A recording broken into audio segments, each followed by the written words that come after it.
Okay, how you doing? So once again, thank you for checking out Simply Pawful. And before we start, please like this video and subscribe to our channel, and also hit the bell button so next time you throw a video, you will know and you will find out what we got. So here we go. Let's go over to bone and health and joints in our beloved 𝐭𝐴 Corso. Once again, this is our lovely dog Nanook. He is my about 8-month-old 𝐭𝐴 Corso over here. I would say actually about 7 months in this video here. And I just wanted to go over something very important about 𝐭𝐴 Corso growth and development. And I studied this before we got this guy, but I wanted to really go over it because we did have an incident here where, we wanted to make sure that, people don't make the same sort of mistakes that we made here today. So let's go over it. So before you take any of my advice on this video, please remember that I'm not a professional dog trainer. I am not a vet. So seek professional medical advice for your dog from a vet or professional dog trainer. I'm just going by my opinion and what we've discovered with our experiences here with our 𝐭𝐴 Corso puppy. So basically, it's super important to, when you have sort of a giant breed dog like a Mastiff or a Great Dane or a large Shepherd, very important to really emphasize looking and making sure that they have good bone and joint health. Now, these dogs are susceptible to hip dysplasia and joint problems. So it's something that you really have to keep an eye on, and if you don't, the results can be pretty disastrous. So once again, keep an eye on it. And I just wanted to go over a few things that we do and what unfortunate incident happened. It wasn't a major incident, but it's something that totally is most likely our fault, and we are paying more attention to now. So as you know, if when puppies like Mastiffs and our puppy, when they grow, they go through growing pains and bone spurts, and when they get these things, they usually sleep more and they rest more, and you really have to do your best not to overexert them because they are puppies. They have puppy energy and they want to play and run around, but they don't know better. So it's up to us as responsible dog owners to really pay attention and make sure that they do not get hurt and ruin their bones. So very important to understand, very important few things that you need to know, and some mistakes that we made here. Now, we do have steps in our home. When I got Nanook, since he was 7 weeks old, I've been carrying up and down the steps. I do not let him go up and down the steps. I knew right away, because we did study the breed before we got him, that it's very imperative that you don't let their bones grow. So constantly going up and down the steps, sort of making sure that he didn't injure himself. But as you know, they can get pretty big and heavy. So he's about past the 100-pound mark at this point. So it's getting increasingly tough for me to carry him up and down the steps. So what we really emphasized on, he knows how to go up and down the steps, but we emphasized on making sure it's less as least possible him going up and down the steps. So as time went on, it seemed fine. He can go up and down the steps, and then we did notice when that it was getting a little bit more hard for him to do it. We tried to slow it down, but one morning my wife was walking, bringing him out down the steps, take him out in the morning, and he slipped and hurt his leg. So we were worried. We got him checked. Everything was fine, but we realized that it's too much. You can't have him going up and down to all this time. So we did our best to limit that by going up and down the steps. When I would take him for a walk, I put him in the back room, let him rest.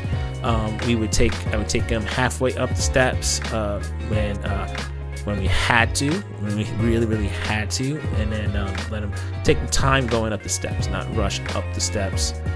And also we began ramp training. So for him to jumping in and out of the car, we didn't want him jumping in and out, jumping down from the car. So we really emphasize right now, we are in the middle of ramp training, so he can walk up the ramp. So all those things are great things you can try to do to limit his exercise. When he's out exercising, rest him for take him out no longer from 10 to 15 minutes. I do in intervals for play and running around, and then I make him rest for an hour or two, because I do my best to keep from exercising. You want to limit, and that's the hard part, just limiting, how much energy to get him released without having too much energy pent up in your home, because of Corso, of this dog of this size with too much energy, and he needs to let it out in the home, can be rather devastating, and he can destroy your home. So it's trying to find sort of that perfect point where you have him release enough energy without overextending them and hurting his bones. So what happens, right, if you don't take precautions and you just let your dog, your Corso or your large breed dog, go up and down the steps and not care, or jumping in and out of the car, or you exercise him and you do things where you just let him play for a very long time, run on hard surfaces, things like that? Well, the worst part that can happen is basically hip dysplasia. He can grow, his basically hip dysplasia, and those joints will come out. Cartilage degeneration as well, where he has really low cartilage. But the worst one, and I've heard horror stories of this, is people who basically the bones fuse together. The cartilage is gone and the bones fuse together, and the operation is they have to break the dog's bones and reset them, and it's extremely painful for the dog. It is horrific. So that's like worst case scenario between those and hip dysplasia, and I think it's just something that can be avoided. Now, in some of these breeds, it is hereditary, and you can't help it, but it's always best to really dial in and make sure that you are not over pushing these dogs and making them do too much until about the 2-year mark, when their bones are fully adjusted and they're looking good. You take them to your vet and get a good clearance on how their bone structure is, if their breastplates have all grown in, and once that is, you're good to go. I mean, you have a dog that can run, they can do lots of exercise. You probably can run them for about 2 hours a day minimum to keep that energy down in your Corso. So the hard part is juggling puppy energy and not making them exert themselves where they hurt their bones. Another great thing you can do is also use supplements. Once again, talk to your veterinarian and dog trainer professional before you take any of my advice here. But what I use is 8-in-1 vitamin supplements and special supplements for joints and bones with glucosamine in them. That's basically for when I hear great for dog joints and bones, as well as fish with fish oil. I use mackerel. Mackerel to me is probably the best, even better than sardines for your dog. So if you can give your dog a mackerel with fish oil for their joints and bones and healthy digestion, that's just amazing to do. Bone broth as well. Make sure there is no onions in your bone broth as well. But regular bone broth works. Bone marrow works for your dog. So try those few things and see if that gives your large breed dog help. So there are a lot of different things that you can do to make your dog joints help. So let them rest. They're gonna go through growing pains and growing periods where they need to just rest and let their bones grow. Also, I like to do is another important thing is, I found this actually really helps, is giving them dog massages. Massage their bones, massage their joints, be gentle, very gentle, massage their joints, massage their back, their spine, and it's very, very therapeutic for these large breeds.